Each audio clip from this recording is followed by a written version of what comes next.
Welcome, everyone. Thank you so much. Welcome, welcome, welcome to our Inter-IFAS weekly meeting. We meet every week to share with you a live broadcast from Inter-IFAS on one of Bhakti Tirtha Maharaj's disciples sharing about His Holiness Bhakti Tirtha Maharaj, memories of His Holiness Bhakti Tirtha Swami.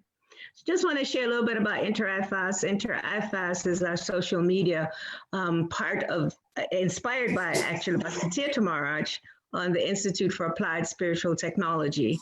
And so we come to you live every week from the Institute House in Gitanagari. And tonight we have one of Bhakti Tirtha Maharaj's amazing disciples. His name is Palaka Das. He comes from a family of devotees, quite incredible. His father, his mother and his sister, all devotees of disciples of Bhakti Tirtha Maharaj, devotees of Krishna. And so his father, Pandu Das, was actually one of the first disciples that came to the Institute when Bhakti Tirtha Maharaj founded the Institute in Washington, D.C. And so here's Palaka tonight. You know, we're just so excited because yeah, when Palaka's father came, of course, that was, like I said, that was in the early 90s. And so the children were quite young, really, really young. And then in 1997, Palaka got initiated, right? After his dad had been a devotee for some time. And he's done some pujari services at the ISKCON Detroit Temple and done quite a lot of different types of services. At the Bhakti Center also, he did some pujari work. And Bhakti Tirtha Maharaj actually inspired him to finish his degree in architecture. He's an architecture by profession. And he has gone on to do some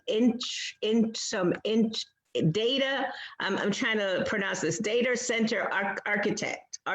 Yes. Yes. Because tell us something I don't know anything about.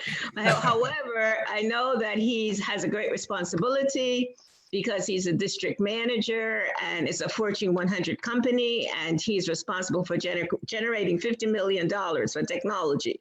So that's pretty responsible. That's what we can say. He's responsible. And he's always been responsible. Actually, ever since we met Palaka from the very beginning, he's just been like, such an amazing young man, so inspiring. And he lives with his wife in Brooklyn, Nikita, and they have two sons, Krishna and Balaram. They're twins. Yes. Welcome, my dear Palaka. We're so happy to have you, really happy to have you. And thank you. Please share your memories of our Guru Maharaj. Okay, just give me the signal, the neck beads, whatever it is when I need to stop talking. This is it right now. You're on, and you're on to speak. You're on to speak. Okay. Well, again, thanks for having me on. I just would like to let everybody know, especially some of the devotees that haven't been around since the 90s, on just the glories of Mother Brajalila and Ekavira. Just real quick, before I go into Gurudev, is you gotta remember, like, these were the times before, internet was very prevalently, available.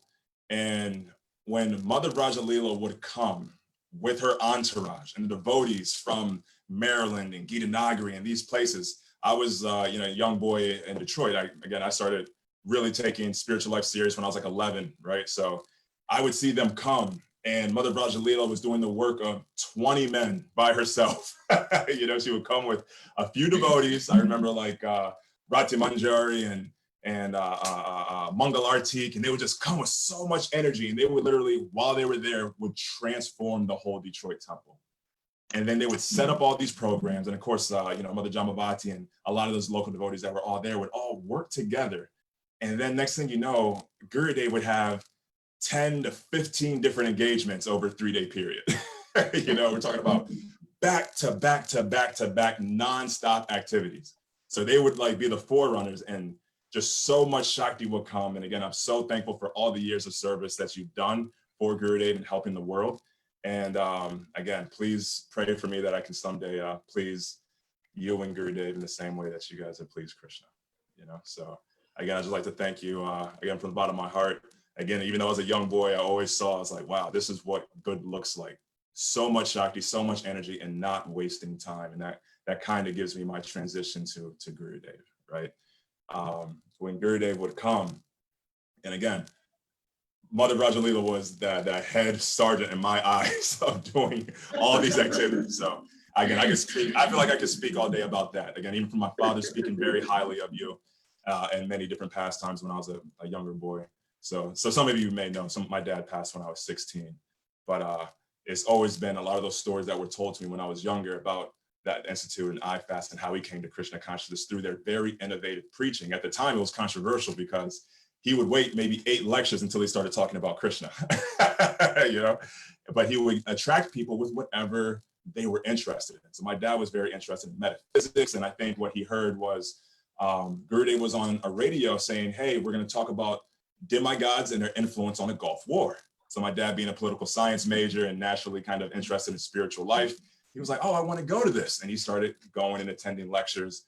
And he said by the 7th or 8th lecture, Gurudev started saying, so Krishna says this in the Gita, and Krishna says that in the Gita, and Krishna says this. And then my dad was like, hold on, wait, what am I attending right now? It was like, he was just like, what, Krishna as in Hare Krishnas? And Gurudev was like, yes, the Hare Krishnas. Why didn't anybody tell people that they had this much information about life? So that was like kind of the intro for him. And now I see, especially a lot of the work of what was called bridge preaching back then. You see Radhanath Swami doing it with his Journey Home book and a lot of other activities. We see Jay Shetty doing very similar activities where they're really talking about Krishna consciousness, but they're bringing it to the level where people can actually digest it and understand it, where it's not so maybe unpalatable in other words, right? So it's good to see that evolution through my lifetime where it was like, oh no, you can't say it. You either got to do it one way or, as people start maturing and saying, hey, there's many ways that we can actually do this. So again, thank you for that. So one thing that I would always say is I knew Gurudev from when he would come to town, right? Or during the Gita Nagari festivals, right? I didn't have a ton of association, but I had consistent small doses of association. So one major theme I would see is he was so incredibly dedicated to using every second of his life. He didn't look at his life as, hey, this is what I'm trying to do. He looked at it as, I have a mission that I'm trying to fulfill on behalf of Srila Prabhupada and on behalf of Lord Chaitanya and Krishna. In the way he behaved when he was around me, every single time without fail, was in that mood. I mean, he has some beggar series where he talks about, hey, I'm trying to get to Krishna Prema, right? Like read that poem, or I'm late, or I forget the actual stanza, how it goes, but read that. That was literally his entire mood every single day, to the point where I would see him and I would be going to his classes, while he was in Detroit alone, and I would be there for Mangalarti, and then I would see him just go all throughout the day and then add various one-on-ones with people throughout the day, and people telling him their problems and him trying to solve it while doing programs on Spiritual Warrior 2, et cetera, et cetera. And it was nothing short of amazing, right? So I would say that's probably one of the biggest takeaways that I got from Gurudev was everybody has opportunity. You only have so much time in this life. You have to ask yourself, how am I utilizing myself for a higher mission, for a higher consciousness, right? Your mission may be different from Gurudev's mission, but you do have a mission in some way. I do have a mission in some way. And we should have to keep on trying to engage ourselves and trying to align ourselves with that higher purpose. So a big takeaway there. So again, so I was 12 years old when I took initiation. And so due to, the devotees teaching, they said, hey, you have to be greedy for Krishna consciousness, for mercy. You have to be greedy for in spiritual life. And so I was just happy to be around all the devotees. I was like, man, this is amazing. Like, this is fantastic. Life couldn't get any better than this. And I remember there were so many devotees always around Gurudev, especially when you're at Gita Nagari, the festivals were going on. And, everybody says, hey, you should get darshan of Gurudev. You should get darshan. So I remember I kind of fought my way through the crowd. And I said, hey, can I get darshan, sometime this afternoon? He said, sure, stop by. So that afternoon I go by and he says, I'm just sitting there, I'm just smiling at him, you know? And he's just like, so do you have any questions? What did you want to talk about? And I was just like, no, I just came to get your darshan. I had no questions for it. I was just trying to get some association, right? It's so silly to me now, but all he did was crack up laughing, right? He just started cracking up laughing at my simplicity. And then he goes, and this is something that actually I've been meditating on recently over this last few months. He goes, one reason why I'm initiating you is because you're determined. And this example shows your determination. And he kind of left it at that, right? He could have said, because you're being so silly right now, by being in the room without any questions. But I was just like, I just wanted his association, right? I think I was waiting for him to say something to me like Bhakti said, Srila Prabhupada, like, you know, if you get money, print books or something. I was waiting for like an instruction like that, right? But me at 12. But he was just so compassionate during that time. He said, because of your determination, we'll get to that later on. Another moment, again, since I was young, I was with my cousin, Keith, now Krishna Dev. He's a disciple of Tirtha Swami. Right in the house where you're at right now, Mother Raja Leela. There was, again, a lot of devotees huddling around him. And me and my cousin Keith, he's like a couple years younger than me, right? So I don't know, he was 9 or 10 or something like that. And all these devotees were asking about, you know, what should I do with my marriage? What's the meaning of life? I lost my job. How should I support my family? And my little cousin fights his way through and goes, just taps him on the shoulder and goes, do you have some Kleenex? I was so embarrassed. I was like, no, Keith, you don't ask that type of question. There's so many other people you can ask. And I was just so embarrassed for like hours. I was just like, oh, I can't believe I'm even like sitting here, right? And then again, everybody, he's so great. He goes, no, I don't, sorry, right? So he comes back and I'm like, dude, you don't ask him that. And a little bit later on, a few hours later, everybody leaves and we're just outside doing our thing. And then his sun starts going down and Gurudev calls over to my little cousin. He goes, hey, weren't you looking for a Kleenex? Here, I have this handkerchief right here for you. And I was like, this was so long after. And he was just a little boy. And there was so many people all around him that I sure had much greater problems going on in their lives or challenges going on in their lives.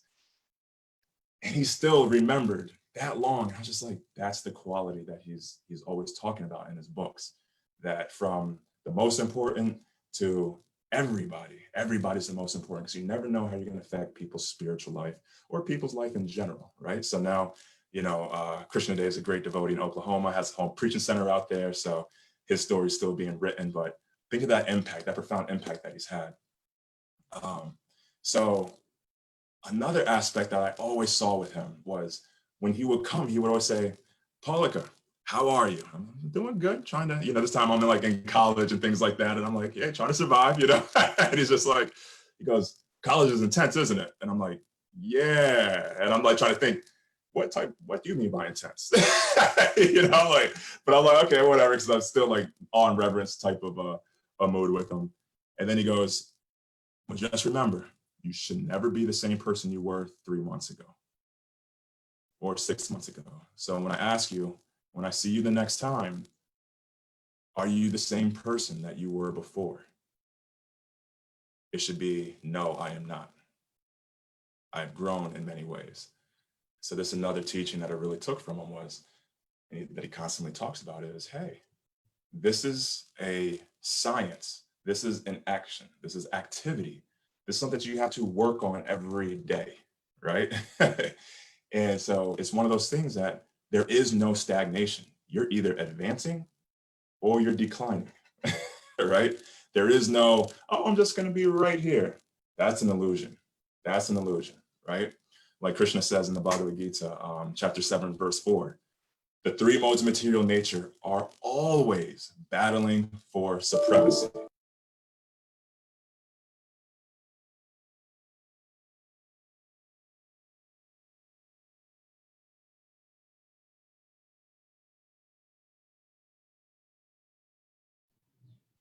I think we lost him.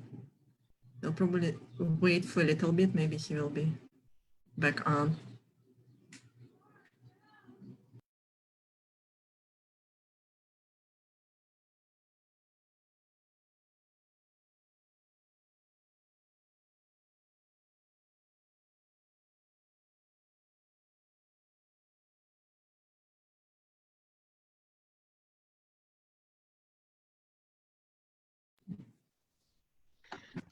Do we need to call him back again, Kishori?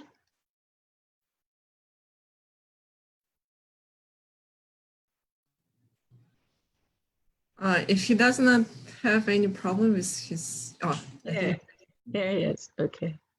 You think that was his thing that disconnected? yes. Oh, okay. There he is. Okay. What So happened? my laptop died. Sorry about that. Okay. Can All you see right. me okay, though? Yeah, it's so cool. I mean, yeah, it was nice hearing you talk about, Bhakti Tirtha March telling you about 3 months, 6 months. Always make sure something is happening in your life. Don't stay the same. You can't stay the same. That's like Can't stay beautiful. the same. Can't stay the same. Either you're advancing or you declining. Yes. This is a active life, right? So that was a huge portion of the message the teachings I got from him, right? There's no such thing as stagnation or just staying in the middle. Wow.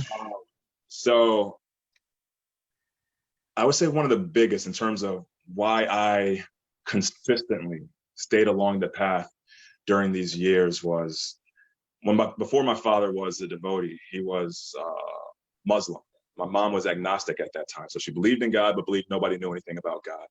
And then there was my grandma who was hardcore Christian. And I was a young boy trying to figure out, hey, I don't want to go to hell for eternity. So which path do I choose? And one thing that we see is that, when you look at all the religious traditions, they're always saying, hey, God is, up in heaven. God is there. You sacrifice now and you go to paradise, you go to heaven, you go to wherever. Now, when we look at the Gita, it says that God is actually there speaking to Arjuna, right? Mm.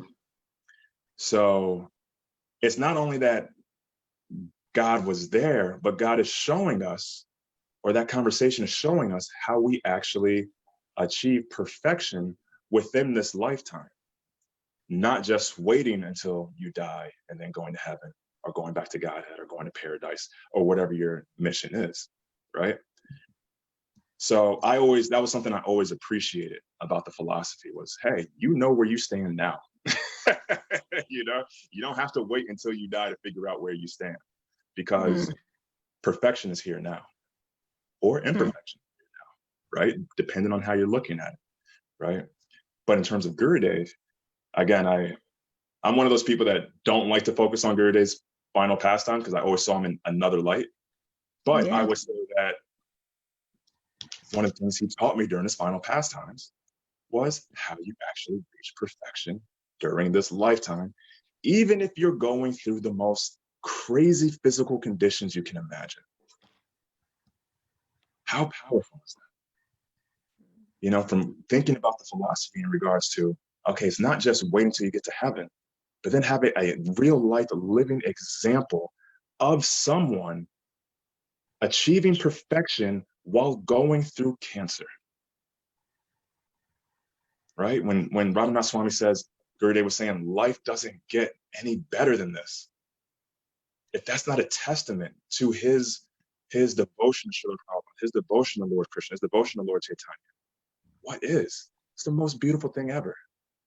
And it's one of those things that he talked about, again, in Gita Nagari, when he was like, hey, for all my disciples and everybody in this room.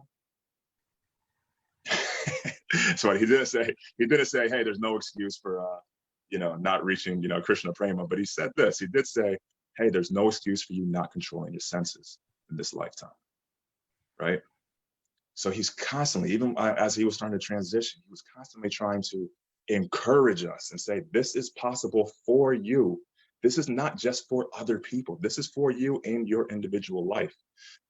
So, so I think one of the other portions of his teaching that I now carry with me very closely, knock on wood, continue to carry it, is how a lot of his moods were talking about the external manifestations of conflict, right? Spiritual Warrior 6 talks about that extensively. One quick story about Spiritual Warrior 6. So Gurudev one time came to Detroit and he said to my mom and my sister and myself, hey, I'm trying to find people to publish Spiritual Warrior 6. And I was wondering if you guys would want to fund Spiritual Warrior 6. And at that time, my mom, my sister, myself, we had no money whatsoever, like none. And so we almost kind of like laughed at him. I'm like, who do you think you were speaking to? We don't have any money like that, right? And then he goes, well, okay. I mean, you don't have any relatives that, you know, are gonna give you some inheritance or anything like that? I'm like, no. And so we kind of walked away from that whole pastime of Gurudev. It's like, what was he thinking? What was he talking about? And then about a very, very, very short time, I want to say maybe a couple of weeks later, my grandfather, step-grandfather said, hey, most people wait to give their inheritance after they pass, but what I'm going to do is give everybody their inheritance while I'm alive. And then all of a sudden, we each got like thousands of dollars, my sister, my mom, and myself. And so, of course, us not having any money, I was like, I could pay that bill, I could pay this bill, and then we all stopped and said, remember our conversation with Gurudev? This is Gurudev's money. And so we all gave him that money to publish the Spiritual Warrior 6. And so I don't know how he, you know, understood it, but somehow he came to us, and it seemed completely ridiculous when he was talking to us, but it made sense. You're on mute right now, but how much time do I have left? You're on mute. Yeah, please just keep going. At least another 10 minutes. Okay. So I said I wasn't going to do this, but I'm going to give you another pastime that I had with him during his departure, right before. So this was after he had the amputation. This is in DC, and I forgot whose house it was, but I had Darshan with him at that point, right? And I was going through all types of stuff, you know, a little bit older in my life. And he goes, and I go, Gurudev, I know you're going to pass away, and you say you're going to be able to help people. Oh, no, I was like, you're going to pass away. You're going to be, you know, with the cowherd boys and everybody. You're going to be, you know, the Manjaris. You're going to be in the spiritual world. And I was just like, but you say you're going to be able to help people, but I don't understand it, because you're going to be in the place where there's no pain, in the place where there's no tears, you know? So I was just like, how are you ever going to be able to help people that are actually struggling with all of these things that are going on today? I was like, I kind of have to call your bluff. You know, I was like, I'm not going to care. It's like, you care now because you see it and you're experiencing it, but you're not going to care once you leave this body. Like I was speaking to him like that, and he said, no, Palaka, once I leave this body, I will be able to assist so much more, everybody, so much more. This is just a vehicle that's basically hampering my service. But once I leave, I'll be able to help people in the short cause mission so much more. And so that was another nice little sentence that he said. So, you know. Yeah, I mean, and actually, you know, we see that, you know, so many people that never met him are like so much influenced by either his book or hearing his lecture, or even people are seeing him in dreams, and people are being inspired by him while he's physically not present. So yes. Yeah, he's totally it's totally. You know, I was listening to you recently talking about the dreams, and then again, you just introduced me to some people around the globe just now that I didn't even know existed, and I'm just like, wow, look at this! It's just so amazing, right? It's so amazing. One of our team members, who I'm going to ask her tonight if she wants to ask you a question, she's only read the books. She never met him, nothing like that. And actually, none of these devotees have actually met him. Our whole team has met him. So it's really sweet, you know, and they're all so dedicated. I mean, they're the ones that's like behind us doing this, what we're doing. They're like, push, let's do this, especially Kishorani. But so, yeah, totally. People are inspired. That's so amazing. So amazing. And so I, you know, just kind of full circle. So again, I got initiated almost 25 years ago. Can you believe that? I can't believe that. Amazing. I can't believe that. That's incredible. I didn't remember you were 12 years old. Somehow I thought you were a little bit older than that. I was always tall. Somehow. I was always tall, confusing people. Palaka is over 6 feet tall. Yeah. So, so one of the things I would say is, after Gurudev passed, and as I started getting more involved in preaching and trying to get devotees into the movement, I started to really contemplate why devotees left sometimes, right? People can leave for a number of reasons. And being in these bodies, whether it's the race or gender, sometimes people can have some issues with certain things that other devotees may say, or even some acharyas, right? And so one of the things I started seeing, especially in regards to race, I started really researching, like, what's the actual proper way of looking at this? Why are Black people in the condition they're in? What's actually going on, right? And I'll make a long story short that I really, for the last 20 years, started really researching pretty heavily on how we can properly analyze certain statements and then also use that for preaching, right? Mm. And it was something that I saw in the movement that wasn't properly addressed, and I don't think it's still properly addressed, right? And so I realized that, again, I can't believe it's been 5 years since I've been initiated. I've started realizing that I've been researching this topic for about 20 years. And a lot of it was me researching outside of the scriptures, right? I had the scriptures there, but I was researching just history, economics, race relations, things like that at a level where I didn't know where it was going to take me, right? Mm. But I had the faith of, hey, Gurudev always said, when you hear something from the spiritual master that you don't actually agree with or seems kind of off base, what you should do is not just reject it because of your own emotions or feelings or intellect.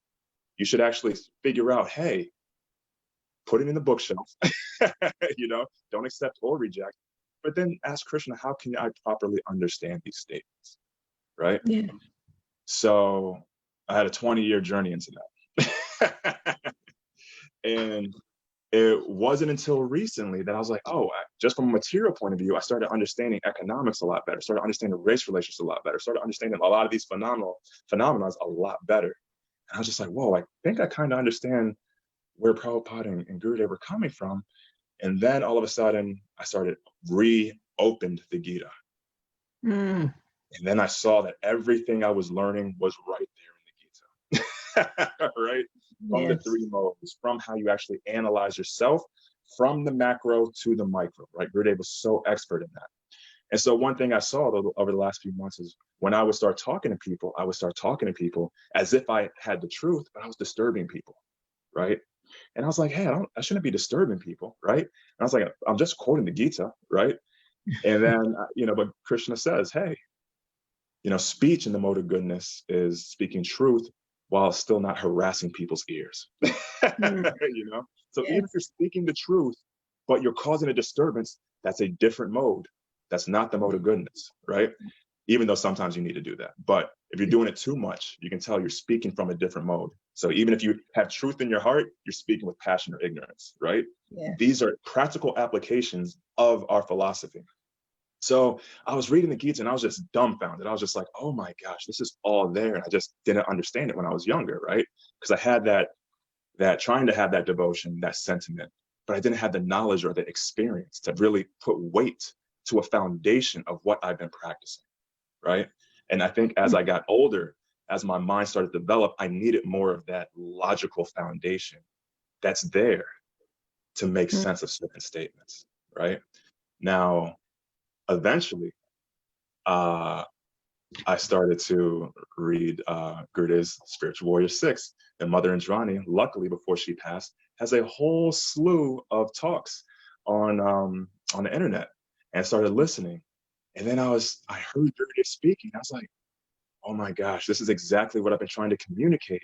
However, Gurdjieff is communicating so well that he's able to say the truth and not trigger anybody. And I was like, this is what Krishna is talking about when he says speaking in the mode of goodness, where he's speaking the truth, and at the same time, people are able to listen. And I was just like, wow, I have so much to learn from Gurudev, right? And so so we're looking at a lot of times Gurudev, when he's speaking, he speaks about all these, the tribalism, the racism, all of these things that are going on, right? He was preaching the Soviet Union and all the crazy things that were happening to devotees.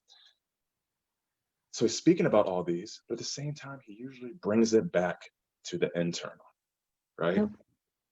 And it's one of those things, like Krishna says in the Bhagavad Gita, where he's talking about, hey, what are my inferior energies? It's the earth, wind, fire, ether, air, water, right? So a lot of the people that are practicing yoga, they understand, hey, we're not this body.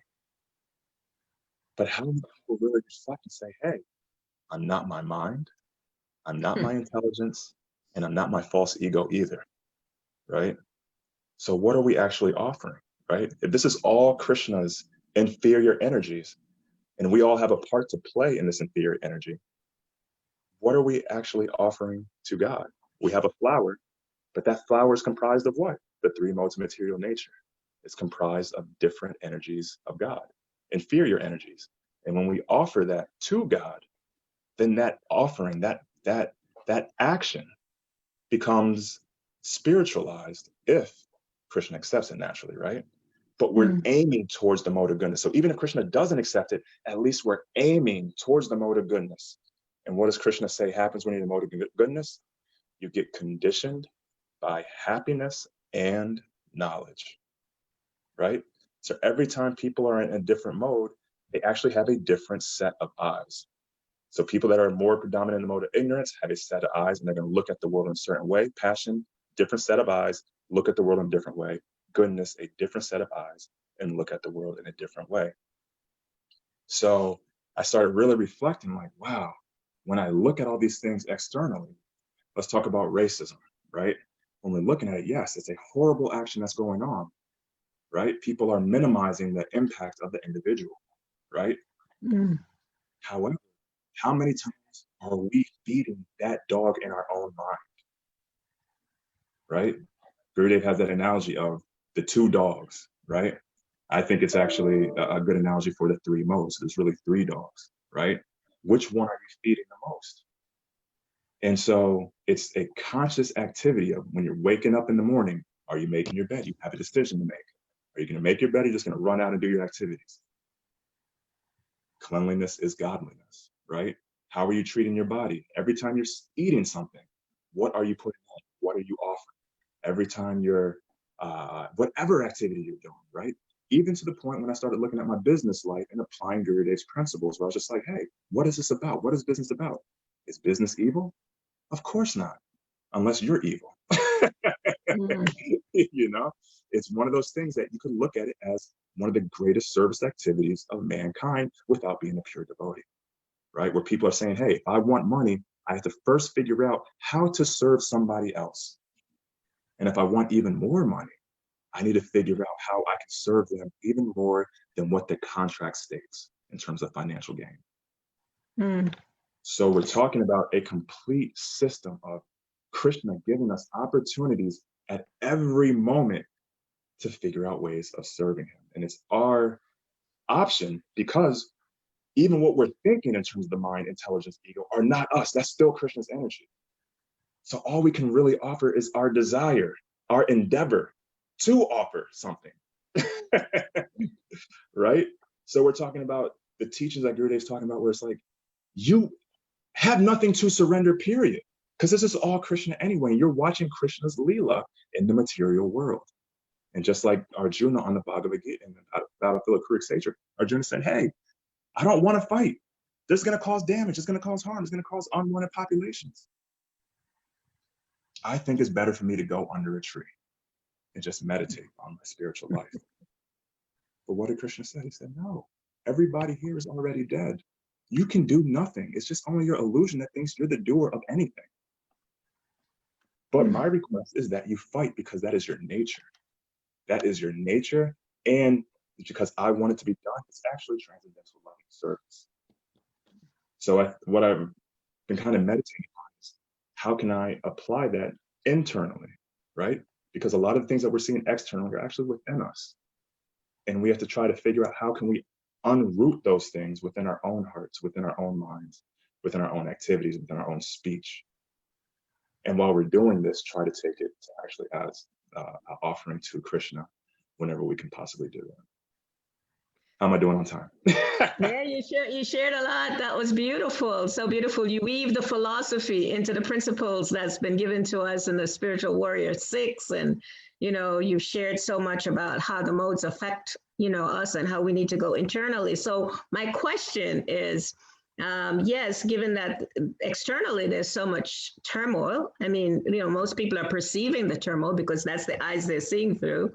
As someone that's aspiring to be a devotee, what tools of that Bhakti Tirtha Maharaj gave, our Gurudev gave, are you utilizing yourself now to kind of address? I mean, you shared some things. You shared you studying the Bhagavad Gita. Is there any other tools that you're utilizing to just kind of keep your internals calm and peaceful with all the all the turmoil that's going on? Yeah, it's I think it's an ever increasing process, right? But it's one thing that's kind of interesting because I live in Brooklyn. I'm right across the street from the hospital that was really hit by COVID pretty hard. And so when I would go outside, I would see the ice, the refrigerated truck, and then taking dead bodies off and putting it in the forklifts, on forklifts, and then putting it in the truck. So that was going on for months every time we would go outside, right? And I was like, oh, that's not healthy to see. But at the same time, what is it? It's just earth, air, wind, fire, ether, etc. Right? Right. And then right after that, so that was going on for months, pretty crazy. I know people that had mental breakdowns during that period, being locked up and things like that. And then the other part was right after that truck went away, the next day, literally the next day, I'm talking to my wife. I'm like, do you smell that? And she was like, what is it? I was like, I feel like I smell burnt rubber. And she was like, oh, maybe I spilled some milk in the refrigerator. And I was like, no. This isn't spilled milk. This is like burnt rubber. And then all of a sudden we started getting all these messages saying that police cars were on fire in our backyard, right?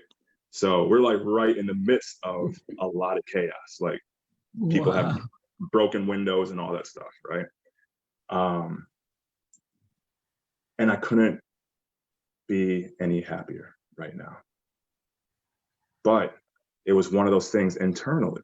Again, there's always drama, and I have a ton of sympathy for everybody that's affected. It's a horrible situation. But how is it that I was able to have helicopters buzzing around my house for 3 weeks straight, all the time? People yelling, screaming, helicopters, police yelling at each other, the whole thing with the dead bodies going in that refrigerated truck. But I just felt so much love and mercy and gratitude for everything, for every situation. And I think this is one thing that may help some people is, Gurudev would always teach, hey, if there's a conflict, especially in the devotee community, especially like the 4 principles, that Gurudev talked about in Gita Nagari, and it's just like, how did he approach it? There's a conflict between 2 devotees. How would he say? He'll say, hey, always look at it as it's your fault first and figure out what you can do to change the situation. Even if that person is completely wrong and you're completely right, still try to figure out what could you have done better? What could you have done better? I personally feel that this applies to not just spiritual life, but material life and even business life. I think it's a universal principle. No matter what activity you fear, what varna you're in, this is a universal principle that leads to happiness in life.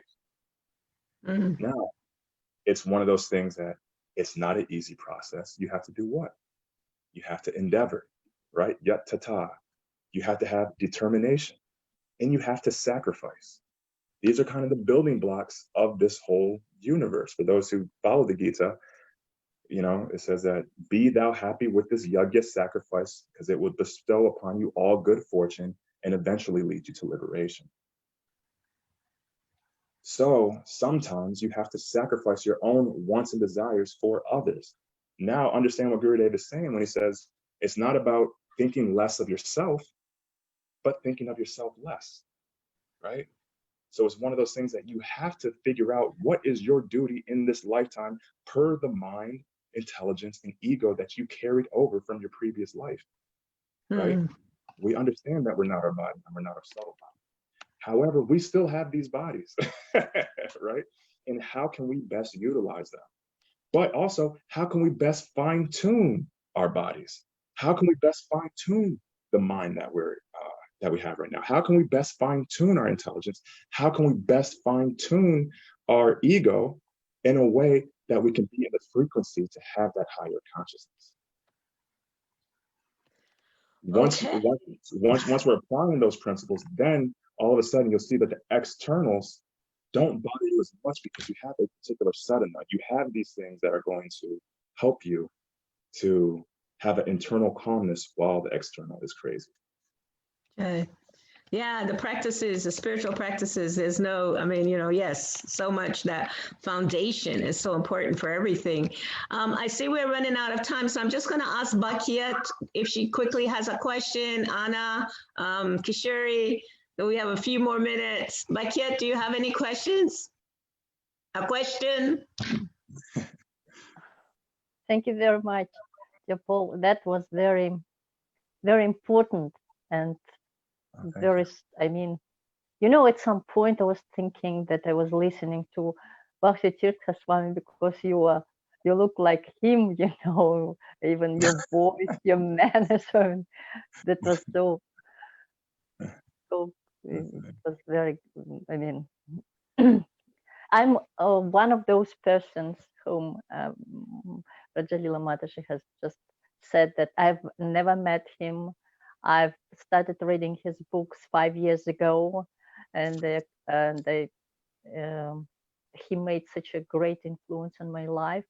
He's still making. So, yes. And he's like a life, not like a life, a life. That's incredible. I still cannot believe, but it happens, every day, and every meeting with his disciple confirms it. And I'm actually geographically very far from you. I'm in Kazakhstan. You feel so close right now. Central Asia, yeah. And my question is, I'm engaged with teenagers right now, and you can imagine how they feel. I mean, I do some teaching for them on some consultations from time to time. And what would be your one main message to teenagers at this difficult time? How you can, what kind of instruction or message, because they feel they are in a, they feel stronger, more sensitive to what's happening now in our life, in our world, and they cannot show the emotions. They pretend that they are okay. They feel okay. They're strong. But what would be your main message to them right now? Thank you very much for your answer. Thank you for coming and sharing your memories about Bhakti. No,